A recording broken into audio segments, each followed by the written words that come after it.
उन करोड़ों देशवासियों का भी योगदान है जिन्होंने हर परिस्थिति में न्यायपालिका पर अपना भरोसा अडिग रखा है।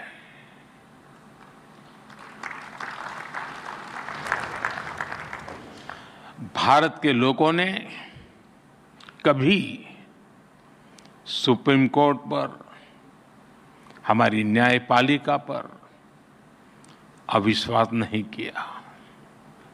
इसलिए सुप्रीम कोर्ट के ये 75 वर्ष मदर ऑफ डेमोक्रेसी के रूप में भारत के गौरव को और अधिक बढ़ाते हैं। ये हमारे उस सांस्कृतिक उद्घोष को बल देते हैं जो कहता है, सत्यमेव जयते नानृतम्। इस समय देश अपनी के आजादी के 75 वर्ष पूरे करके संविधान की 75वीं वर्षगांठ मनाने जा रहा है। इसलिए इस अवसर में भी गर्व भी है, गौरव भी है और प्रेरणा भी है। मैं आप सभी न्यायविदों को और सभी देशवासियों को इस अवसर पर बहुत बहुत बधाई देता हूं। इस अवसर पर राष्ट्रीय जिला न्यायपालिका सम्मेलन का जो महत्वपूर्ण आयोजन हो रहा है, मैं इसके लिए भी आप सबको शुभकामनाएं देता हूं। साथियों, हमारे लोकतंत्र में न्यायपालिका संविधान की संरक्षक मानी गई है। ये अपने आप में एक बहुत बड़ी जिम्मेदारी है। हम संतोष के साथ कह सकते हैं कि सुप्रीम कोर्ट ने, हमारी न्यायपालिका ने इस जिम्मेदारी का बखूबी निर्वहन करने का प्रयास किया है। आजादी के बाद न्यायपालिका ने न्याय की भावना की रक्षा की। आपातकाल जैसा काला दौर भी आया, तब न्यायपालिका ने संविधान की रक्षा में अहम भूमिका निभाई। मौलिक अधिकारों पर हुए प्रहार तो सुप्रीम कोर्ट ने उनकी रक्षा भी की। और यही नहीं, जब जब देश की सुरक्षा का प्रश्न आया, तब न्यायपालिका ने राष्ट्रहित सर्वोपरि रखकर भारत की एकता की भी रक्षा की है। इन सब उपलब्धियों के बीच मैं इन यादगार 75 वर्षों के लिए आप सभी विद्वज्जनों को बहुत बधाई देता हूं। साथियों, बीते 10 वर्षों में न्याय को सुगम बनाने के लिए देश ने कई प्रयास किए हैं। कोर्ट्स के मॉडर्नाइजेशन के लिए मिशन लेवल पर काम हो रहा है।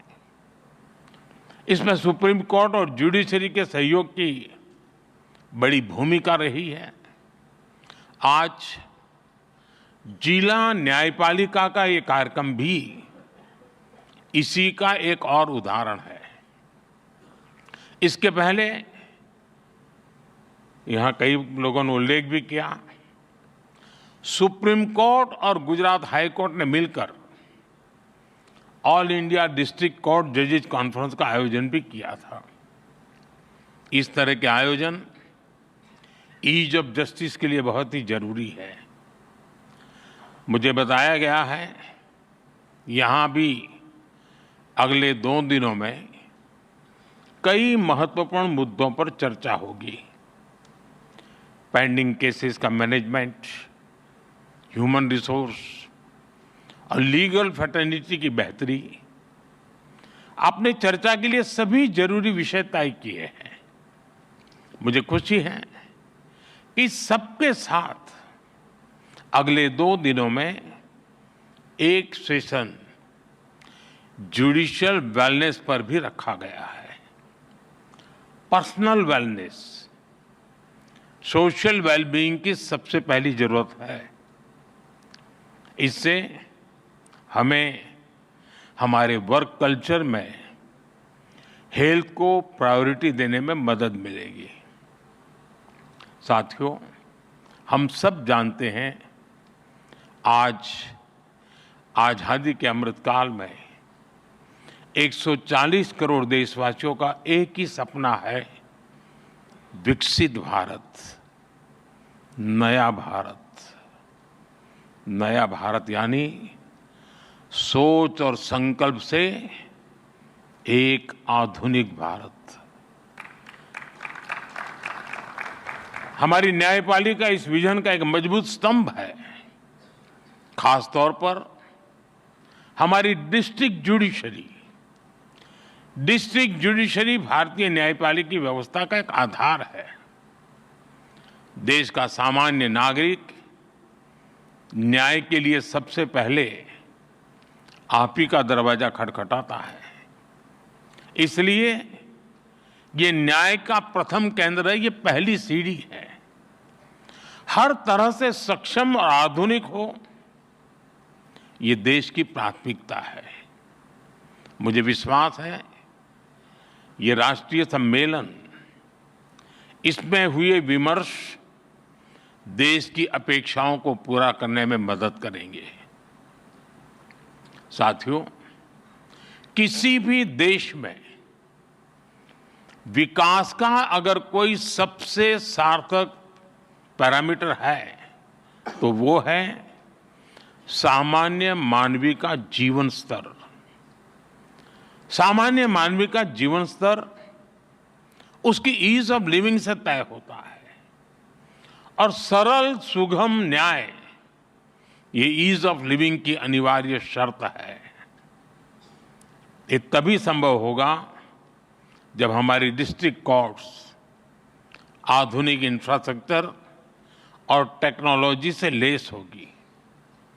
हम सब जानते हैं कि आज डिस्ट्रिक्ट कोर्ट्स में करीब 4.5 करोड़ केसेस पेंडिंग है। न्याय में इस देरी को खत्म करने के लिए बीते 1 दशक में कई स्तर पर काम हुआ है। पिछले 10 वर्षों में देश ने जुडिशियल इंफ्रास्ट्रक्चर के विकास के लिए लगभग 8,000 करोड़ रुपए खर्च किए हैं।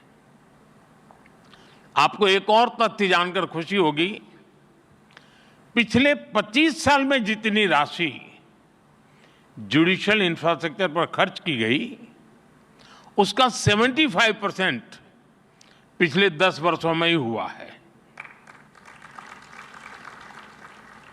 इन्हीं 10 वर्षों में डिस्ट्रिक्ट जुडिशरी के लिए 7,500 से ज्यादा कोर्ट हॉल और 11,000 रेसिडेंशियल यूनिट्स तैयार की गई है। साथियों, मैं जब लीगल फ्रेटर्निटी के बीच आता हूं तो ई कोर्ट्स का विषय आना बहुत स्वाभाविक है। टेक्नोलॉजी के इस इनोवेशन से केवल न्यायिक प्रक्रियाओं में तेजी ही नहीं आई, इससे वकीलों से लेकर फरियादी तक हर किसी की परेशानियां भी तेजी से कम हो रही है। आज देश में अदालतों का डिजिटाइजेशन किया जा रहा है और जैसा कि मैंने कहा, इन सभी प्रयासों में सुप्रीम कोर्ट की ई कमेटी अहम भूमिका निभा रही है। साथियों, पिछले वर्ष ई कोर्ट्स प्रोजेक्ट के तीसरे फेज को भी स्वीकृति मिली है।